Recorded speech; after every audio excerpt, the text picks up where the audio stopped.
ఒక పక్క జూరాల నుంచి నీళ్లు ఆగేస్తానంటున్నాడు, నారాయణపూర్ దాటి మళ్ళా అక్కడ మధ్యలో శ్రీశైలానికి రావాల్సిన మధ్యలోనే కోయల్ సాగర్, భీమా, నెట్టెంపాడు అనేక ప్రాజెక్టులు తెలంగాణ నుంచి తీసుకుంటున్నారు. 840 అడుగులు వచ్చేంత వరకు ఒక క్యూసెక్ కిందికి రాదు. 840 అడుగులు వస్తే 2000 క్యూసెక్లు మాత్రమే రాయలసీమ డ్రా చేసుకునే ఫెసిలిటీ ఉంది. అలాంటిది 840 దాటితే 854కు చేరితే కేవలం 7000 క్యూసెక్లు తీసుకోవచ్చు. 881 లెవెల్ ఉన్నంత వరకే ఫుల్ లెవెల్, 881 లెవెల్ ఉంటేనే పోతిరెడ్డిపాడు నుంచి 40,000 క్యూసెక్లు డ్రా చేసుకోవచ్చు. ఇటువంటి పరిస్థితులలో ఒక పక్క తెలంగాణ ప్రభుత్వం ఏమో 800 అడుగులు ఉన్నంత వరకు విద్యుత్ ఉత్పత్తి ద్వారా నీళ్లను తోడేస్తుంది. శ్రీశైలం ప్రాజెక్టును ఒక నెలలో కంప్లీట్ చేస్తూ ఉంది.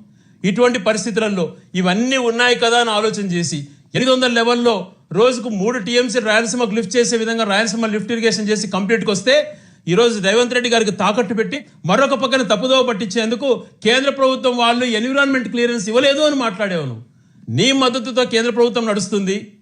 ఎవరినైనా ప్రశ్నిస్తాను, ఎవరైనా నిలదీస్తానని మాట్లాడేటువంటి వ్యక్తి పవన్ కళ్యాణ్ గారు కేంద్రంలో చక్రం తిప్పుతున్నారు నీతో పాటి. మీరిద్దరు అలయన్స్. ఇంత జరుగుతున్నా ఆయన అటవీ శాఖ మంత్రిగా ఉండి రాయలసీమ ప్రాంత ప్రయోజనాలను తాకట్టు పెడుతుంటే చంద్రబాబు నాయుడు గారు ఎందుకు ప్రశ్నించలేకపోతున్నారు? ఎందుకు నీ యొక్క పరిధిలో ఉన్నటువంటి ఎన్విరాన్మెంటల్ క్లియరెన్స్ లేదు అని అసత్యమైనటువంటి మాటలు చెప్పినట్టుగా ఇప్పుడు ప్రూవ్ అవుతోంది. మరి ఇంకొక మాట మాట్లాడుతూ రేవంత్ గారు, నేను అనేకమైనటువంటి ప్రయోజనాలు ఈ రాష్ట్ర ప్రభుత్వానికి చేశాను చెప్తే 2 రాష్ట్రాల ప్రయోజనాలు దెబ్బతింటాయన్నారు. ఇది ఒకటే మచ్చుకు చెప్పారు. ఇంకా ఏ రకాలుగా ఈ ఆంధ్రప్రదేశ్ రాష్ట్రాన్ని తాకట్టు పెట్టాడో మాకైతే భయాందోళనగా ఉంది. కేవలం నీ యొక్క కేసులకు భయపడే తాకట్టు పెట్టామేమో అనిపిస్తూ ఉంది. ఎవరన్నా అటువంటి ప్రయోజనాలు తాకట్టు పెడతారా అని? ఈరోజు నీ చేత్తో స్వయంగా నువ్వే మరణశాస్త్రం రాసావు కదా రాయలసీమకి. క్షమాపణ చెప్పాల్సినటువంటి క్షమాపణ కాదు, నువ్వు రాజకీయ నుంచి వైదొలగాల. లేదు నీకు అంత ఇంట్రెస్ట్ లేదు అనుకున్నప్పుడు, రాయలసీమ ప్రాంతమైన విద్వేషం ఉన్నప్పుడు చెప్పు, మా దారి మేము చూసుకుంటాం, మా బతుకులు మేము బతుకుతాం.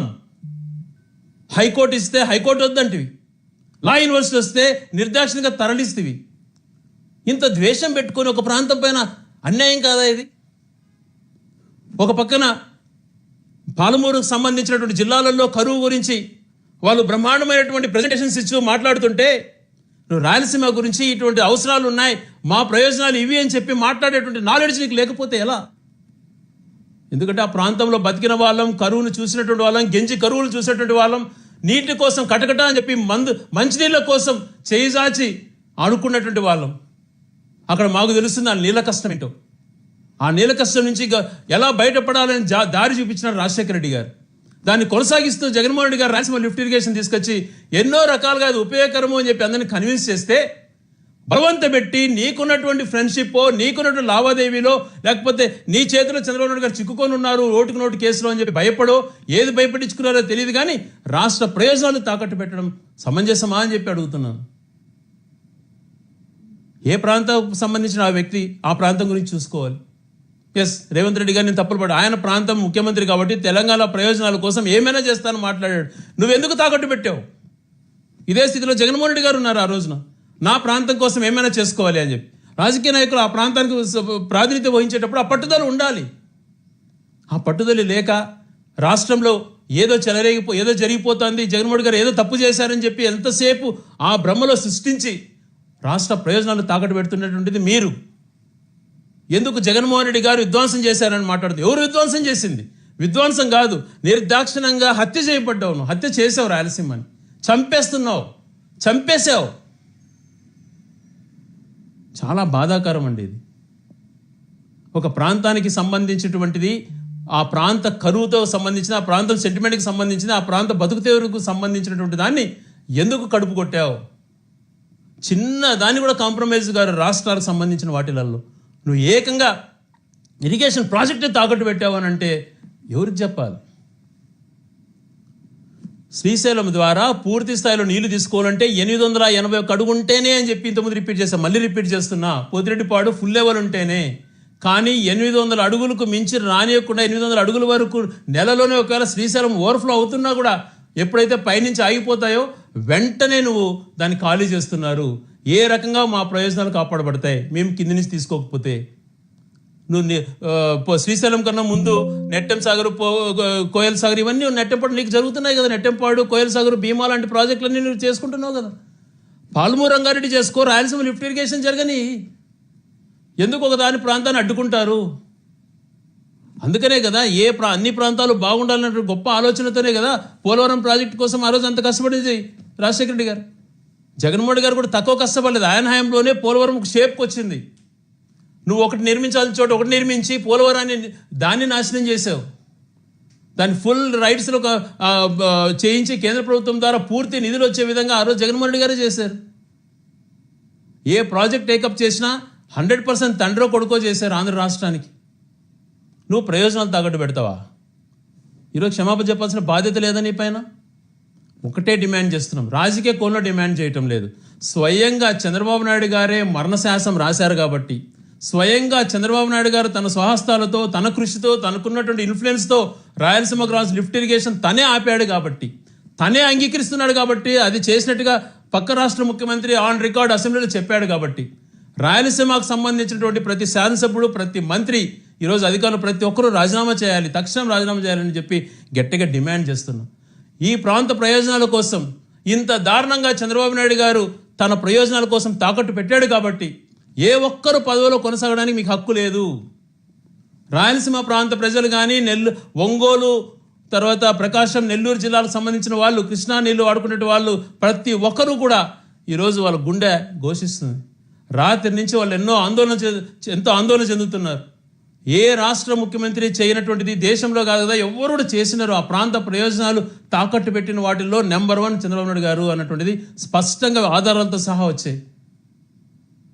ఇప్పటికైనా పదవులు ముఖ్యం అనుకోకుండా పదవులు తక్షణమే రాజీనామా చేసి చంద్రబాబు నాయుడు గారు చేసినటువంటి నష్టాన్ని ఏ రకంగా పూడుస్తారో, మీకున్నటువంటి మీ ఇద్దరి మధ్యన ఉన్నటువంటి బాండింగ్తో చేస్తారో, ఇంకో రకంగా చేసుకుంటారో, ఈ రాష్ట్ర ప్రయోజనాలు కాపాడడం కోసం రాయలసీమ లిఫ్ట్ ఇరిగేషన్ పట్టుబట్టి మీరు కంప్లీట్ చేయకపోతే, మీరు పట్టుబట్టి చేయకపోతే ప్రతిరోజు మిమ్మల్ని నిలదీస్తాం, ప్రతిరోజు మిమ్మల్ని అడుగుతాం.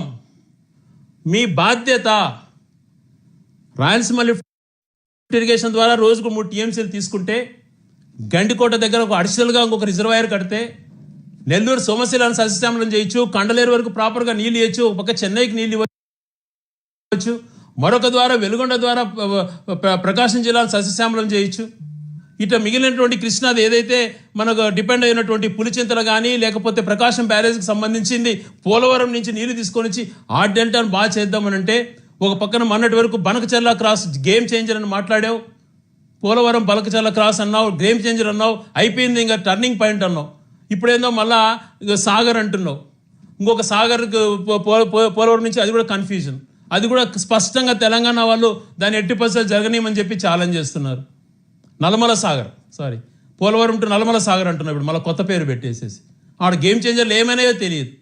ఈ రకంగా పూర్తిగా మా ప్రయోజనాలు తాకట్టు పెట్టినందుకు క్షమాపణను ఎట్లా ఇది కాదు, క్షమాపణతో పోయేది కాదు. ఇది మాకు మరణశాసనం రాశావు కాబట్టి ఏ రకంగా నష్టాన్ని పూడుస్తావో నీకు ఇంకా మరింత అవకాశం ఉంది.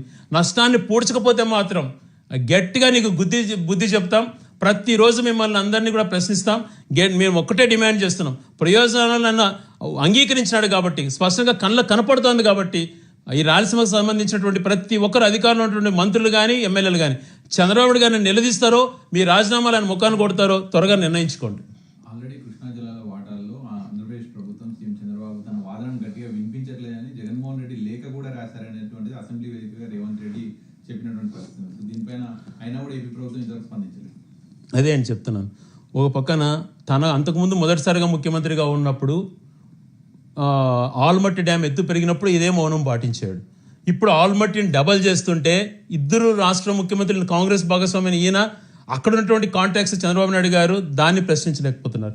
మరొక రకంగా బ్రిజేష్ ట్రిబ్యునల్ ఏదైతే రాయలసీమ ఈ ఆంధ్రప్రదేశ్కి సంబంధించిన వాటాల విషయంలో నిర్ణయించిన వాటిలలో తన వాదన గట్టిగా వినిపించలేదని చెప్పి స్వయం రేవంత్ రెడ్డి గారు చెప్పారు. అనేక సార్లు మేము కూడా మాట్లాడాం. మా నాయకుడు జగన్మోహన్ రెడ్డి గారు కూడా ప్రశ్నించినారు.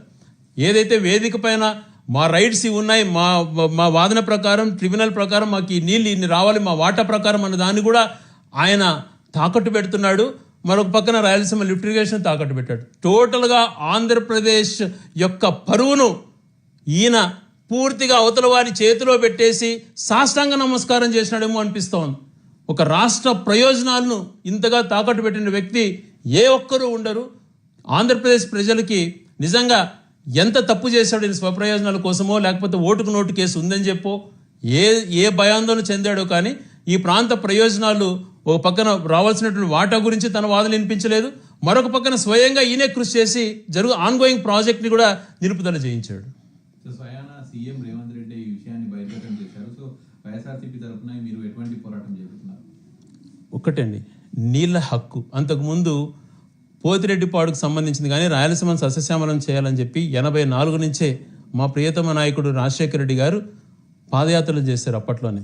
ఆ ప్రాంత ప్రయోజనాలు తన అధికారంలోకి వచ్చినాక ఒక రాయలసీమ అనేది కాదు అన్ని ప్రాంతాలు ఇరిగేషన్కు ఉండాలా అని చెప్పి take from upper side Uttarandhra Savanthi దగ్గర నుంచి చింతలపూడి దగ్గర నుంచి ప్రాణహిత చేవెళ్ళ అని చెప్పి ఇక్కడ దగ్గర నుంచి దమ్ముగూడెం ప్రాజెక్టు దగ్గర నుంచి ఆంధ్ర కానీ తెలంగాణకు కానీ ఉత్తరాంధ్రకు కానీ గోదావరి జిల్లాలలో అనేకమైన లిఫ్ట్ ఇరిగేషన్స్లు కానీ రూపకల్పన చేయడం కాదు కంప్లీట్ చేసినటువంటి మహా వ్యక్తి రాజశేఖర రెడ్డి గారు. ఈయన అన్ని నిర్దాక్షిణంగా ఒకదాన్ని ఒకటి కిల్ చేసుకుంటా కేవలం తన విజనరీ అనేటువంటి దాన్నే ప్రయోజనాలకు తాకట్టు పెట్టుకుని విజనరీ అనేది ఎస్టాబ్లిష్ చేస్తూ ఈ రాష్ట్రం ఏదో విధ్వంసం అయిపోయింది అని చెప్పి క్రియేట్ చేసుకుంటా. ఎవరు విధ్వంసం చేశారనేది కళ్ళకు కనపడుతుంది కదండి. ఇంతకన్నా ఏం చెప్పుకోగలుగుతాం? ప్రతి విషయంలో ఇలాంటివే తాకట్టు పెడతాడు. ఒక పక్కన రాష్ట్రాన్ని ఇప్పుడే 3 లక్షల కోట్లు అప్పులు చేసి సర్వనాశనం చేస్తారు. 5 సంవత్సరాల్లో జగన్మోహన్ రెడ్డి గారి ప్రభుత్వం ఆ రోజు అప్పుల పాలు చేసింది అన్నాడు. ఈయన 1.5 సంవత్సరంలో నేను తప్పులు చేశాడు. మరొక పక్కన ఈ రాష్ట్రాన్ని ఇట్లా తాకట్టు పెడుతున్నాడు. ఒక పక్కన అప్పులు చేస్తున్నాడు. జీడిపి ఏమో 17% గ్రోత్ రేట్ ఉందంటాడు. ఆడ జిఎస్టీ ఇన్కమ్స్ చూస్తే <5% ఉన్నాయి. ఎలా మ్యాచ్ అయితే అర్థం కాదు. ఏదైనా ఫిగర్ చెప్తే నమ్మశక్యంగా ఉండాలి. అదే జగన్మోహన్ రెడ్డి గారి పీరియడ్లో జీడిపి 10.2% ఉన్నింది. ఆదాయ వనరులు వచ్చేది 9.8%, ఇంచుమించు 1% అటు ఇటు ఉంటుంది. ఇది ఎక్కడ కొత్తదో. ఇదేమో ఇన్కమ్స్ ఏమో 4%, 4.5% ఉన్నాయి. జీడిపి ఏమో 17%. ఇట్లా మోసపుచ్చేటువంటి మాటలతో కాలం గడుపుతావు తప్పితే నిజాయితీగా చేసే పరిస్థితి లేదు అని చెప్పి మరొకసారి స్పష్టమైంది.